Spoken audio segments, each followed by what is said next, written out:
Good evening, everyone. My name is Ahana Chauhan. I am a student of 4th class at Chandanahan Meadows Educational Institute, Rohdu, and I am also student of Gangtawan International, a public speaking platform, where I have learned how to speak confidently and how to ask questions in front of camera. Last week, I have given an assignment where I have to take an interview with some authority leaders. So today, I am here with Dr. Vinit Mehta, who is a professor at Pharmacy College, Samhala, Rohdu. Good evening, sir. Good evening, beta. Thank you for giving me your precious time. Thank you so much for being part of here. तो sir सबसे पहले क्या आप audience को अपने बारे में कुछ बता सकते हैं, जैसे कि आप कहाँ से हो और आपकी life journey. My name is Dr. Vinit Mehta. Basically, I belong to Kotgad, that is near Narkanda. My education, primary education and higher education was in Kotgad only, in the Gordon Mission School, which is a ICSE board school. After my 10th, from there, I moved to Shimla, from where I did my 10 plus 1 and 10 plus 2 from Government Senior Secondary School, Alpani. After that, I cleared Himachal Pradesh Common Entrance Examination that was taken by Himachal Pradesh University. And then I got admitted in this institute only, Government College of Pharmacy, Rodu, in the year 2005. And from 2007, and from 2007 to 2011, I did my graduation in from Government College of Pharmacy, Rodu. I got bachelor's degree in pharmacy from Himachal Pradesh University. In the same year, I qualified a national exam, which is GPAT, also known as Graduate Aptitude Pharmacy Test. And based on that exam, I secured my seat in the master's degree in the Kurukshetra University with my specialization in pharmacology.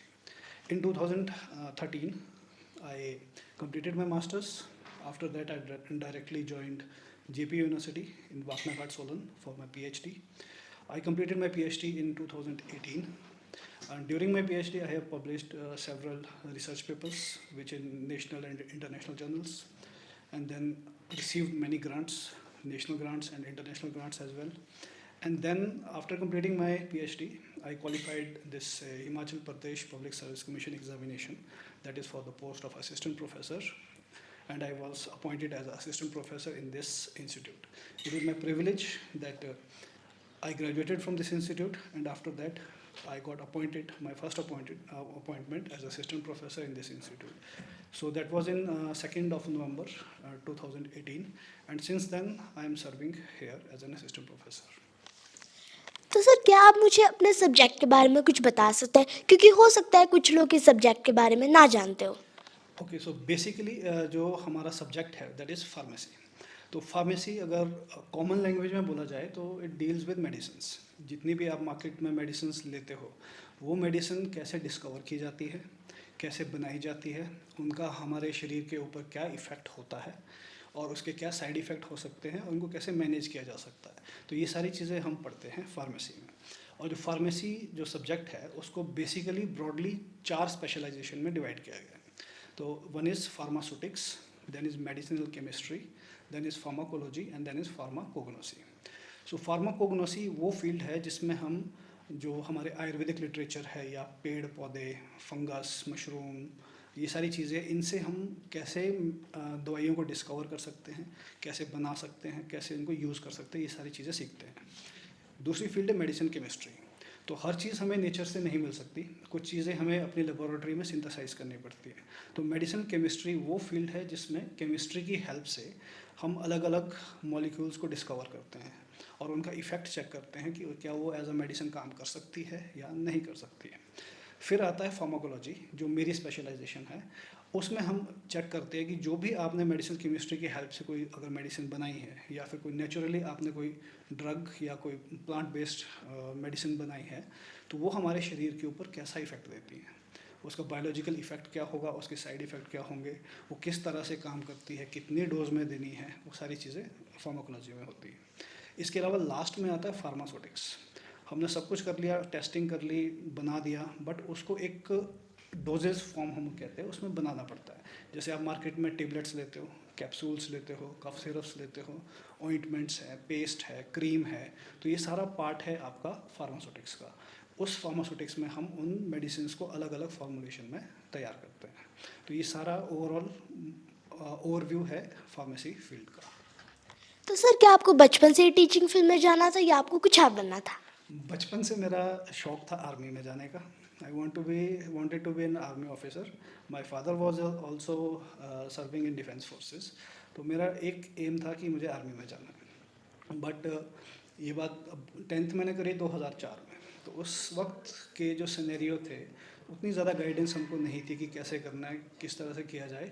तो somehow वो चीज़ NDA के through या जो भी AFMC के through वो चीज़ possible नहीं हो पाई due to the lack of guidance, मैं इसको कहूँगा। बट जब मैं फिर ग्रेजुएशन मैंने करी तो किसी दोस्त की थ्रू मुझे पता चला कि कोई सीडीएस नाम की कोई चीज़ होती है। बट द प्रॉब्लम वॉज कि हमारी डिग्री है 4 साल की और उसमें age limit at that time was 22 years. तो मेरे पास सिर्फ एक अटैम्प्ट बचा था। I qualified national level examination, but again due to the lack of awareness बोल दो या लैक ऑफ गाइडेंस बोल दो, I was not able to clear the service selection board for that. But फिर वही है, जब कोशिश करते हैं उनकी कभी हार नहीं होती। ठीक है, किस्मत भी कोई चीज़ होती है। तो ठीक है, वो हो गया। उसके बाद मैं पीएचडी में गया। तो फिर पीएचडी में मुझे मौका मिला डीआरडीओ के साथ काम करने का। मैंने डीआरडीओ के साथ में रिसर्च प्रोजेक्ट्स पे काम किया है। तो मैं थोड़ा सेटिस्फाई हो गया कि चलो आर्मी में नहीं जा पाए तो एटलीस्ट डिफेंस फोर्सेस के साथ कुछ तो मैंने किया। फिर उसके बाद मैं यहाँ पे आया तो फिर वापस वही किस्मत। तो यहाँ पे उस टाइम एनसीसी यूनिट नहीं होती थी। तो 2020 में यहाँ एनसीसी यूनिट बनी और मुझे एक मौका मिला। तो फिर मैंने एनसीसी ज्वाइन किया और लास्ट ईयर मैं एनसीसी कमीशन होके आया एज अ लेफ्टिनेंट। तो currently I am also lieutenant in NCC and I am working with NCC, जो कि आर्मी का छोटा भाई कह सकते हो, जो उनके साथ में कोलैबोरेट करता है। So I always wanted to be an army officer, but destiny placed me here as assistant professor. But side by side मुझे एक ऑप्शन मिला, अपॉर्चुनिटी मिली कि आर्मी के साथ में भी काम कर सकूँ। तो सर जैसे कि आपने कहा कि आपको बचपन में आर्मी बनना था, तो ऐसी कौन सी चीज़ थी, ऐसा कौन सा मोमेंट था जिसने आपको टीचर बनने के लिए इंस्पायर किया? अगेन मैं वही कहना चाहता हूँ, इट्स ऑल अबाउट डेस्टिनी। हमारी डेस्टिनी हमें कहाँ लेके जाती है, इट डिपेंड्स अपॉन दैट। सो जब हमने +2 करी थी, from the medical I did my +2। तो जितनी हमारे अवेयरनेस थी बस इतनी थी कि उसके बाद में से पीएमटी का एक एग्ज़ाम होता है, हमको पीएमटी करना होता है। ठीक है, वो समहाउ क्वालिफाई नहीं हो पाया। तो बीडीएस की ऑप्शन मुझे मिली थी, बट उसमें मेरा इंटरेस्ट नहीं था, तो फिर मैं वो नहीं ले पाया। तो उसके बाद इसी कॉलेज के एग्ज़ाम्स निकले, तो फिर मैं यहाँ पे आ गया। तो फिर जब मैं फाइनल ईयर में था, फिर नेशनल लेवल एग्जामिनेशन, जैसे मैंने पहले भी बताया, वो क्वालिफाई हो गया। फिर उसके बाद मैं मास्टर्स में जब गया तो फिर वहाँ पे वो रिसर्च का एक्सपोजर मुझे मिला कि आप रिसर्च कैसे कर सकते हो, मेडिसिन के ऊपर क्या इफेक्ट होता है। तो उसने मुझे बहुत ज़्यादा अट्रैक्ट किया। तो मैंने फिर वो रिसर्च फील्ड कंटिन्यू करी। पीएचडी में वो रिसर्च फील्ड बहुत ज़्यादा एक्सप्लोर करी। International grants, national grants, publications, बहुत सारी पब्लिकेशंस। तो वहाँ से मेरा इंटरेस्ट रिसर्च में, एकेडमिक्स में, इसमें डेवलप होता चला गया।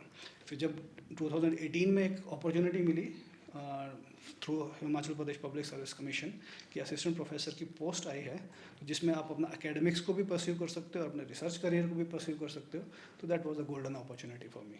आई qualified that and I am here.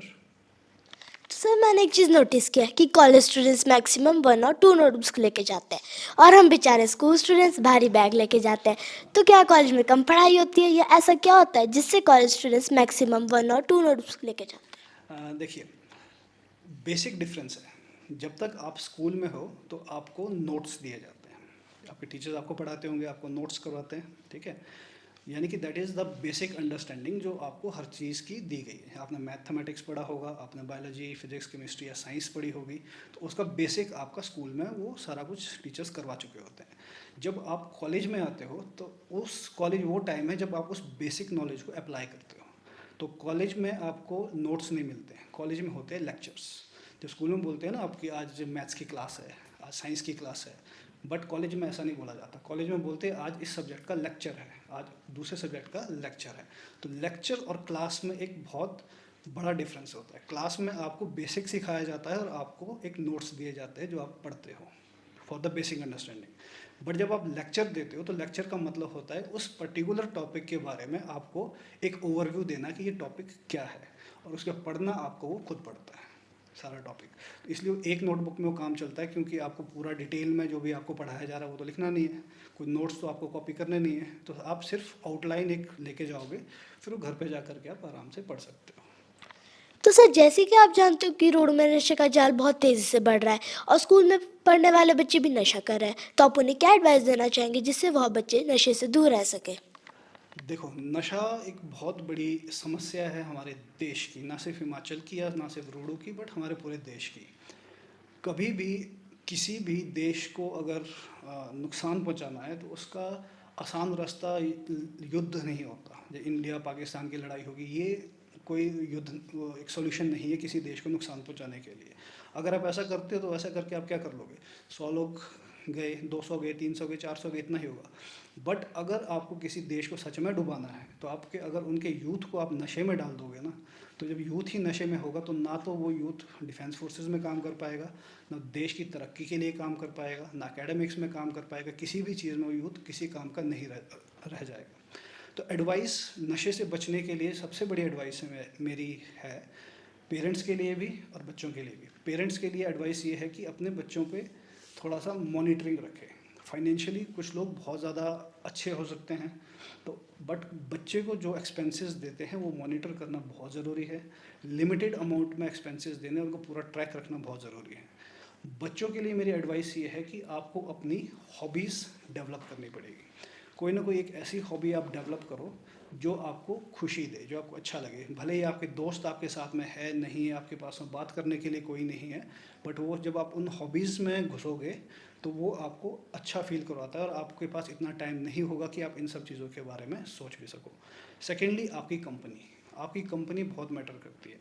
अच्छे दोस्त बनाओ, अच्छे लोगों से बात करो। एक अंग्रेज़ी में कहावत है, water find its own level. कहने का मतलब है, अगर कुछ अमाउंट पानी को आप गिलास में रखोगे तो उसका अपनी शेप होगी, उसकी अपनी एक हाइट होगी। उसी गिलास को किसी बड़े बर्तन में रखोगे तो उसकी हाइट भले ही कम होगी बट उसकी शेप अलग होगी। तो वाटर अपनी शेप अपनी सराउंडिंग के हिसाब से बनाता है। तो वैसे ही जो आपकी कंपनी है, जिस कंपनी में आप रहते हो, वो आपको शेप करती है। इंग्लिश में एक और चीज़ बोलते हैं, अगर आपको ये जज करना है कि इंसान कैसा है, तो that person is the average of 5 persons जिनके साथ में वो रहता है। मीन्स आपके अराउंड जो 5 लोग हैं जिनके साथ आप अपना मैक्सिमम टाइम स्पेंड करते हो, उनका average will be your personality.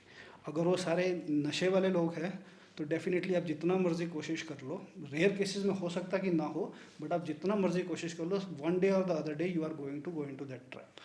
But अगर आपके अराउंड अच्छे लोग हैं, पढ़ने वाले लोग हैं, खेलने वाले लोग हैं, घूमने फिरने वाले लोग हैं, जो अपनी लाइफ को एंजॉय करते हैं, सिर्फ पढ़ाई ज़रूरी नहीं है, पढ़ाई के अलावा बहुत सारी चीज़ें हैं।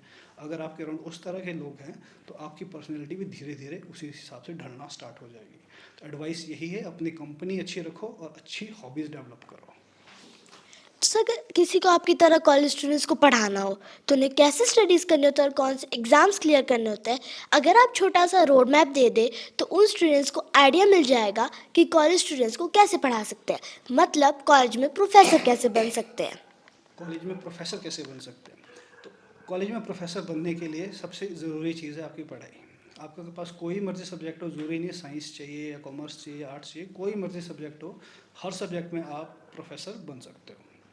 तो उस बेसिक जो रिक्वायरमेंट है वो है आपकी मास्टर्स डिग्री। बैचलर्स डिग्री आप करेंगे, जैसे बीएससी कर ली, बीकॉम कर लिया या बी फार्मेसी कर ली, उसके बाद आपको मास्टर्स डिग्री करनी ही पड़ेगी। क्योंकि जो बेसिक रिक्वायरमेंट है किसी भी असिस्टेंट प्रोफेसर की पोस्ट में all over India, that is masters degree. तो असिस्टेंट प्रोफेसर की अगर आपको पोस्ट पे लगना है तो आपके पास मास्टर्स डिग्री होनी चाहिए। तो that is the basic requirement. तो सर, लास्ट में जाते जाते मैं चाहती हूँ कि आप हमारी ऑडियंस को एक मैसेज दें।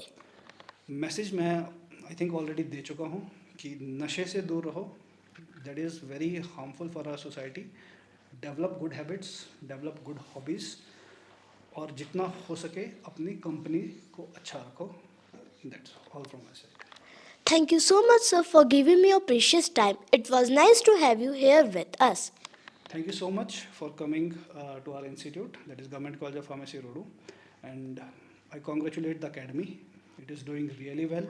Looking at your communication skills, your confidence, I'm pretty much sure that you are going to do good in life, and I congratulate the academy as well for developing such skill in these students. And in coming time, this will be the most valuable skill. Your communication skills, your personality, and your confidence. It will be the most valuable skill any person could have in their life. In coming 4 and 5 years, I'm telling you this. So congratulations to you, and congratulations to academy, and congratulations to school from where you are studying.